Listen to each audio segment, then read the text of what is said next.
Assalamualaikum warahmatullahi wabarakatuh. Alhamdulillah rabbil alamin. Wassalatu wassalamu ala asyrafil anbiya'i wal mursalin sayyidina wa maulana Muhammad wa ala alihi wa sahbihi ajma'in. Amma ba'du.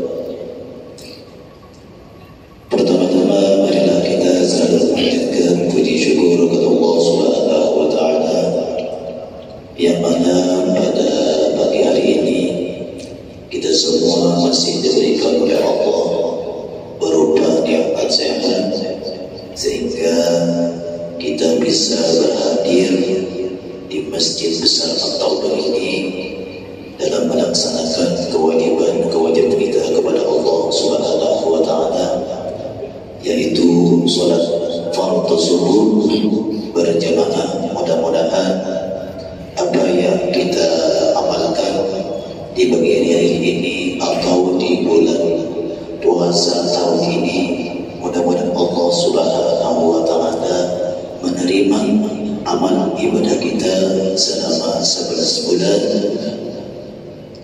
dan mudah-mudahan kita semua mendapatkan ampunan maghfirah daripada Allah Subhanahu wa taala. Amin ya rabbal. Salawat serta salam tak lupa kita aturkan kehadiran junjungan Nabi kita Muhammad sallallahu alaihi wasallam beserta keluarga beliau, sahabat-sahabat beliau, dan pengikut-pengikut beliau ila yaumil qiyamah. Bapak Ibu jamaah salat fardhu subuh yang dirahmati oleh Allah Subhanahu wa taala, Rasulullah sallallahu alaihi wasallam bersabda, "Man lam yashkurin nas lam yashkurillah.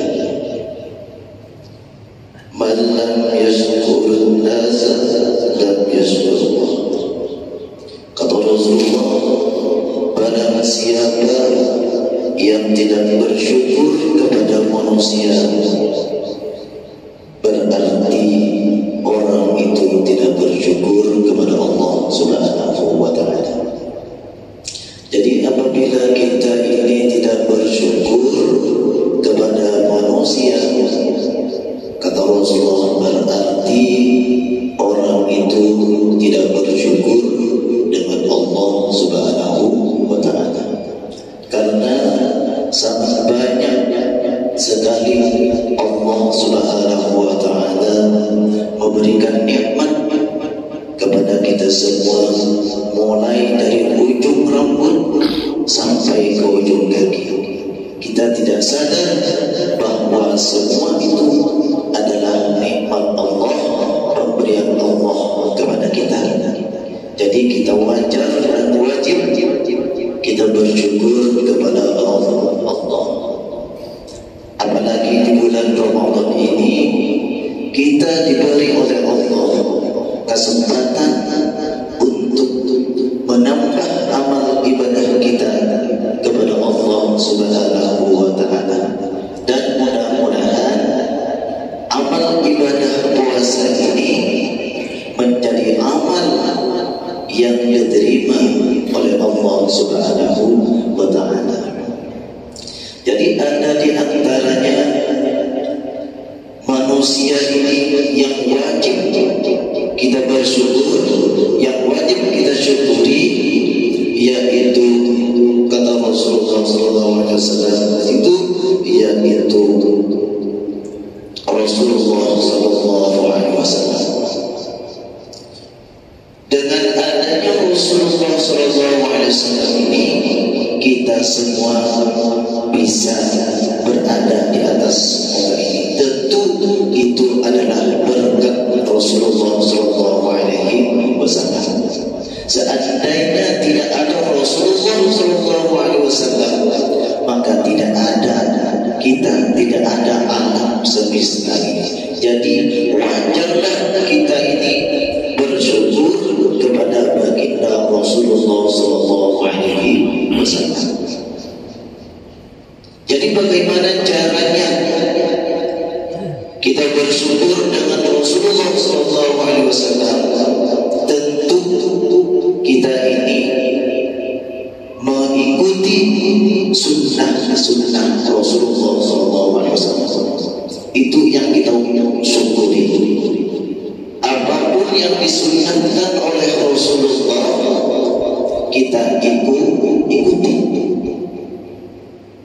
sunnah Rasulullah sangat banyak,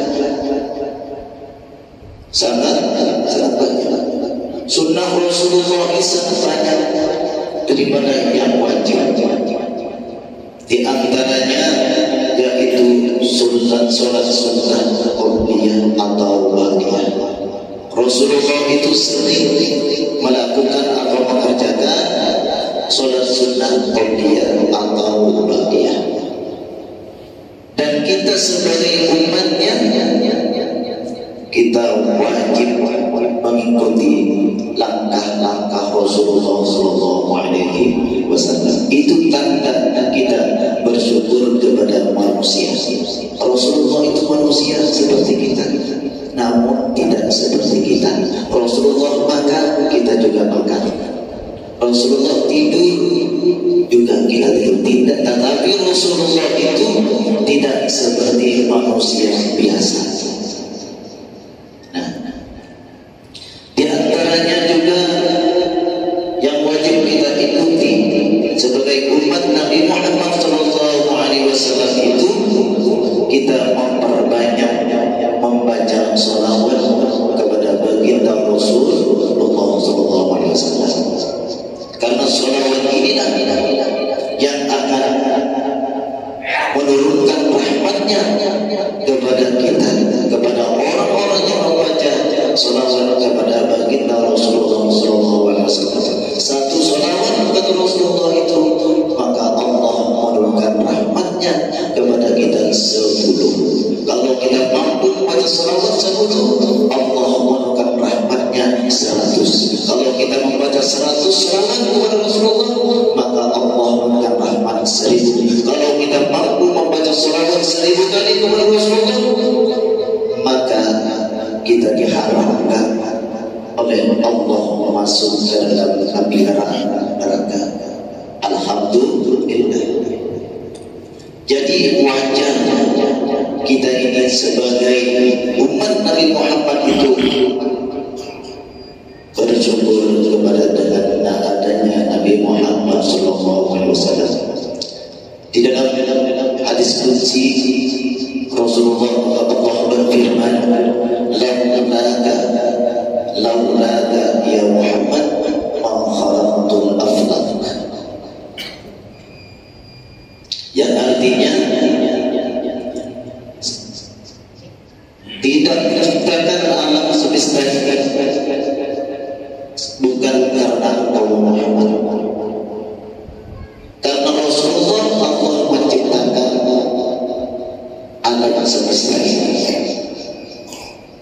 Seandainya bukan karena Rasulullah, tidak ada sungai, tidak ada tumbuh-tumbuhan, bahkan tidak ada kita. Dengan berkat Rasulullah inilah semua di alam semesta ini Allah jadikan. Jadi ketika itu Rasulullah mendengar perkataan Allah, Rasulullah itu menangis. Tertunduk Rasulullah. Jadi sebagai umat Nabi Muhammad ini, kita ini wajar sekali berterima kasih kepada baginda Rasulullah SAW. Dan yang kedua, yang wajib kita syukuri yaitu kepada kedua orang tua kita. Jadi dengan adanya orang tua kita, ada juga kita, dan wajib di situ kita ini bersyukur kepada kedua orang tua kita. Jika orang tua kita ini tidak ada atau meninggal dunia, jadi bagaimana cara kita mensyukuri atau bersyukur kepada kedua orang tua kita? Ya tentu kita dikirimkan atau dibacakan doa-doa untuk kedua orang tua kita, atau dibacakan yasin, tahlil, bacaan Al-Quran, semua itu kirimkan atau diberikan kepada kedua orang tua kita kalau orang tua kita sudah meninggal. Jadi sangat beruntung sekali kalau orang tua kita ini masih hidup. Jangan sampai orang tua kita itu dibelakangi daripada istri. Karena surga itu terletak atau tergantung daripada kedua orang tua kita. Al-jannatu tahta aqdabil ummahat, kata Rasulullah. Jadi jangan sampai kalau masih hidup orang tua kita, jangan sampai orang tua itu utamakan dibelakangi, dia mau utamakan istri. Jadi orang tua berdua dibantu. Kalau orang tua kita masih hidup, diberi makan, diberi duit, ya kan?